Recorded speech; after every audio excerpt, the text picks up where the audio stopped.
orders હતા એ પછી DRT માં બી ગયા અને એમાં attachments હતા. Now during that attachment the similar application which we have filed they also filed, but they went to appeal also like us. Now in that appeal the main order is before your lordship. There your lordship may kindly see page number 35 your lordship. Page number 35 of the order.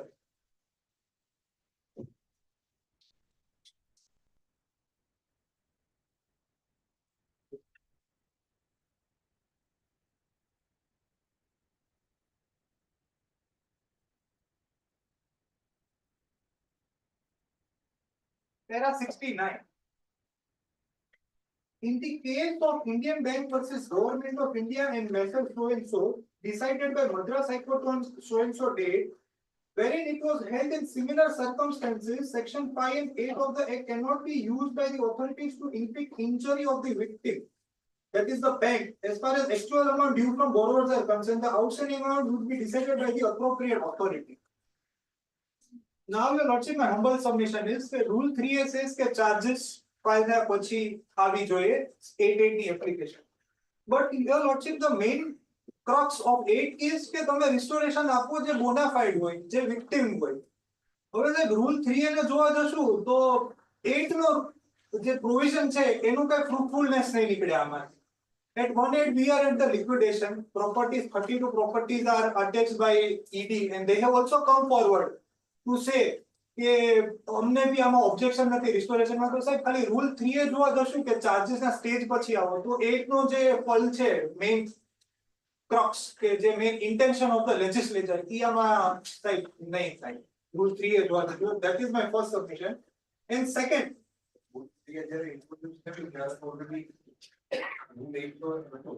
Section 8 હતું yes એ introduce કર્યું જ્યારે yes એમના માઇન્ડમાં હશે કે આવી સ્થિતિ થાય તો શું કરવાનું એ કોઈ અત્યાર સુધી ના કોઈ ચેલેન્જ છે. આ ઓર્ડર છે સાહેબ 2018 નો ઓર્ડર છે.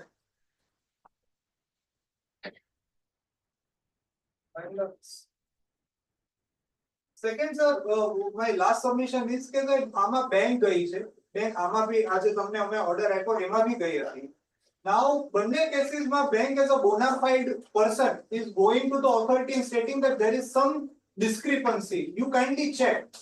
એ પછી ED investigation ચાલુ કરે છે. Now they are at the fan end saying કે attachment also go to their authority. Yes. Why come you go there? Attachment we went to PML appellate tribunal. એમાં સાહેબ મેં તમને ગયા વખતે જ ઓર્ડર આપ્યો હતો કે જે dismiss our appeal but give a liberty કે અમે તમારી પાસે 8 માં restoration માટે જરૂર આવી. So we came here.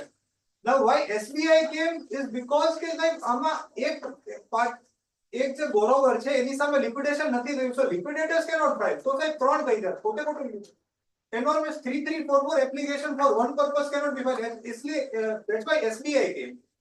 તમારી પાસે અધરવાઇઝ લિક્વિડેટર સાહેબ જાવ તો લિક્વિડેટર એટલા નો આવ્યો કેમ કે એક વસ્તુ જે છે બોરોવર ની લિક્વિડેશન માં નથી ગયો. That's why SBI came. And now the benefit of this attachment is કે મારી સામે આજે DRT નો ઓર્ડર છે. SBI ના હકમાં DRT નો ઓર્ડર તમામ લોકો જોડે છે એક્સેપ્ટ ફોર ED. ચારે ચાર રિસ્પોન્ડન્ટ ના ઓર્ડર હું લઈ આવ્યો છું સાહેબ. હવે એ ઓર્ડર ને મારે કેવી રીતે એન્ફોર્સ કરવો છે? Properties are attached. So that is also being noted in that order, your lordship, which I have provided. I have specially highlighted the paragraphs. There the appellate authorities itself saying કે સાહેબ આ ના RTDB નો થશે કઈ purpose solve ના surface નો થશે. અને આમાં તો સાહેબ ED અત્યારે આવી ગયું છે કે we are ready to not object to the restoration. I will rest my case.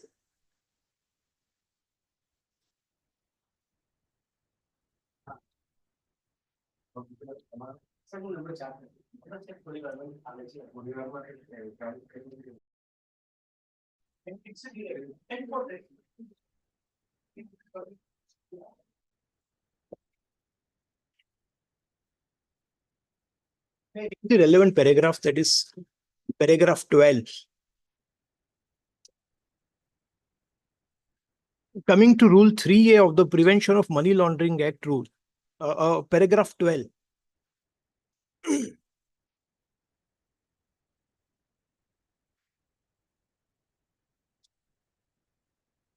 coming to Rule 3A of Prevention of Money Laundering Rules 2016, this rule is undoubtedly sequel to the inclusion of the second proviso to Section 8.8 of the PML Act. However, both the second proviso to Section 8.8 and Rule 3A use the expression may and not shall, wherein given case of special court decided to proceed under the second proviso to Section 8.8, then Rule 3A prescribe a procedure for proceeding with the matter further and not otherwise.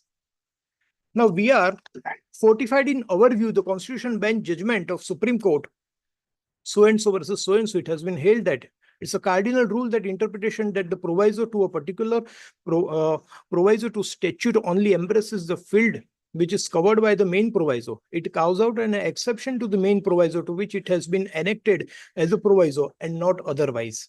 In view of the above discussion, we don't find any infirmity in impugning order in judgment and warranting interference.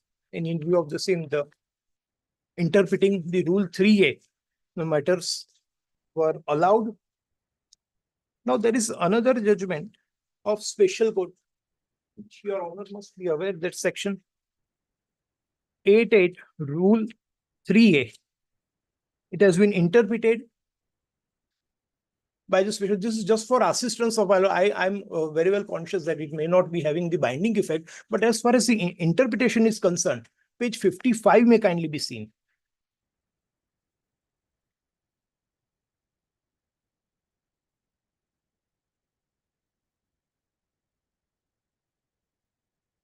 The special court may consider such application during the trial of the case in such manner as may be prescribed.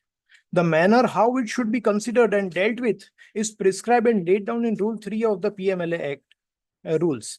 And the said proviso of law is taken into consideration. The application is premature, defect, and is beyond the jurisdiction of this court. These were the contention which were raised, which were duly dealt with by the special court.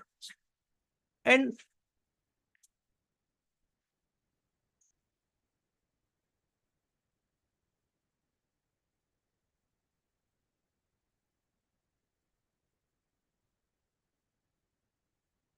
have been answered at page 57, paragraph 38.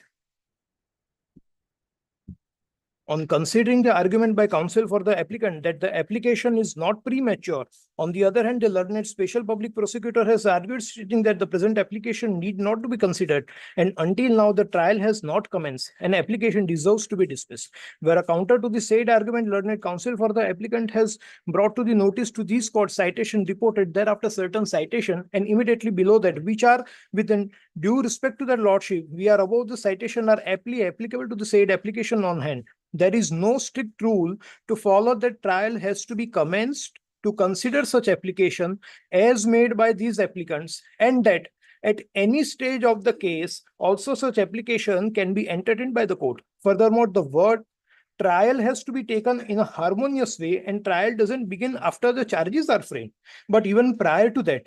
Also, trial commences in the argument of the learned counsel of the applicant, and thereafter on the page 60, considering all this, without hesitation to conclude that 8.7 and 8.8 are required to be allowed. Now, in this factual scenario, under Section 8.8, I am entitled to prefer an application, and all the criteria of Section 8.8 are duly fulfilled, and it is uncontroverted fact which has not been even contested by the other side. Now, as far as Rule 3A is concerned, as per the contention of the other side, it restricts me and it is premature if Rule 3A is in stricto sensu it is interpreted.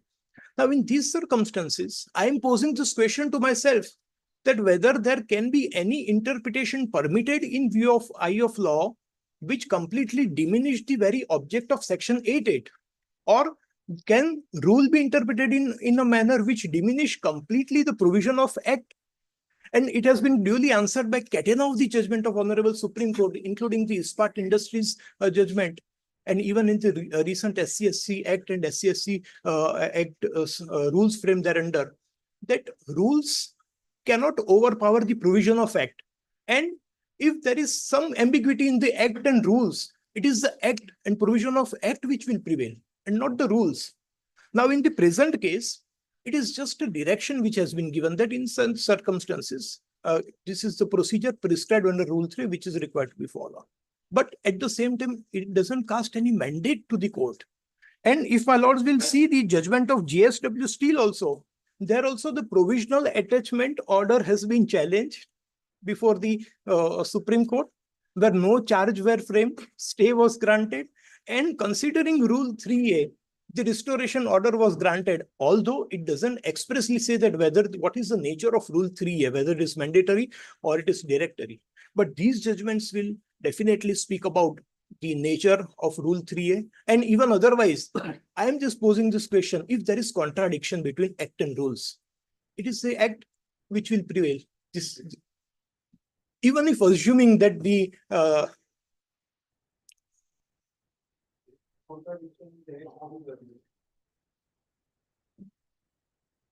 even if assuming the contention of the other side, accepting the contention of other side,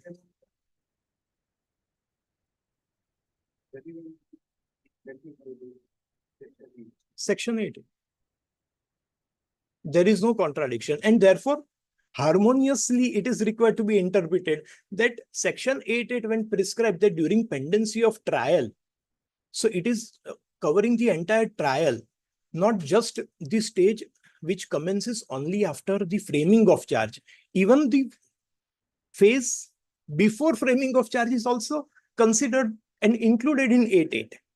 So when the entire trial has been included in Section 8.8, Rule 3A cannot be interpreted or read with in such a manner which curtails or diminish the language of Section 8.8.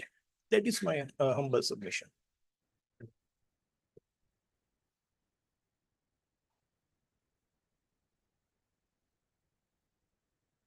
My submission is that first, nothing, only two lines. There is a liquidation going on. Our High Court has already opined on what is 33. There has an opinion on 33(5) and 33(a)(2), which I have already annexed with my rejoinder to ED's reply. Second is ED is itself not objecting at page 8 of their latest affidavit, para 7, that there is no objection. So there remains no question, Your Lordship, in my humble submission. That's the only request. I have only two examples in my mind, if I may be permitted to share. No, I'm just, this is just, okay. No, because the Mangaluru Special Court has taken into consideration certain facts that if a person, a lady who is having a bona fide interest in the deposit, or the deposit pertains to her hard-earned money. Now, in these circumstances, she was aged and thereafter she preferred an application under 8.7 and 8.8. While dealing that application, I completely concede, but the court opined that in such circumstances, a person who is having bona fide interest, who has suffered loss, should not be put to a further peril in view of Section 3A. It should not be interpreted which may harm the very object of the Act and other provisions. So that's my submission. એમએફસી સાહેબની કોર્ટમાં એક બીજો case ચાલે છે, ત્યાં passport માટે રજૂ કરી જે પણ સાહેબ પાછલી અલાઉ કરી હતી, ખાલી જવા માટેની પરમિશન આપી માલદીવ માટે, બાકી રિન્યુઅલ ને એ બધું તો સાહેબ હું સામેથી ઇન્વાઇટ કરું છું, ખાલી જવા માટેની પરમિશન આપવામાં પાસપોર્ટ પર એ માલદીવ એ સાહેબ પછી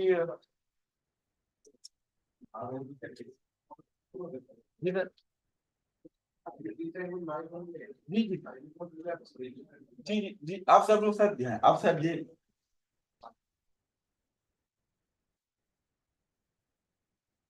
एफिडेविट છે બંને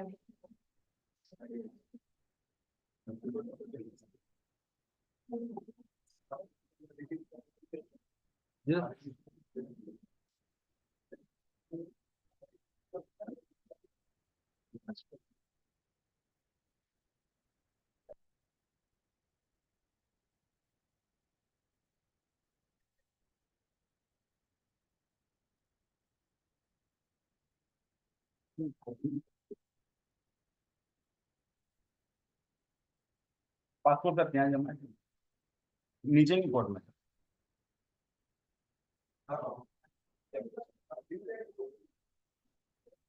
હાજી નીચેની કોર્ટમાં પાસપોર્ટ જમા છે સાહેબ અને માલદીવ જાવું છે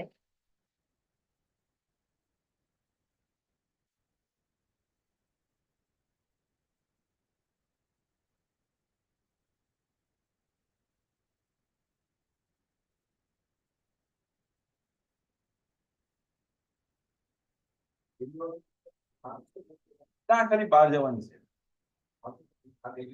હું સાહેબ ખુરશી સાથે તો કે ખાલી આ રિલીફ અમે ક્લેમ નથી બંનેમાં કીધું 13 અને 14 બે ગુના 14 તારીખથી 21 તારીખ મૂકેલી છે સાહેબ. 14/5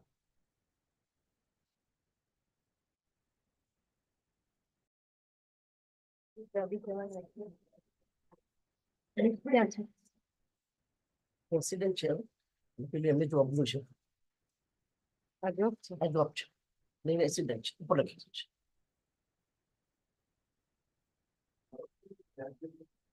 તે cancel કરી નાખી. અત્યારે તો હવે એના માટે નથી જવાના હતા ના નથી cancel તો આપણે એના માટે જુગારોમાં થોડા જવાના થાય આ ફરવા જવાના એ તો છે જ સાહેબ. ના તો અમે તો 10 દિવસ માટે જ છીએ ત્યાં 10 થી 20 જ છીએ સાહેબ ત્યાં ટિકિટ આપી દીધી.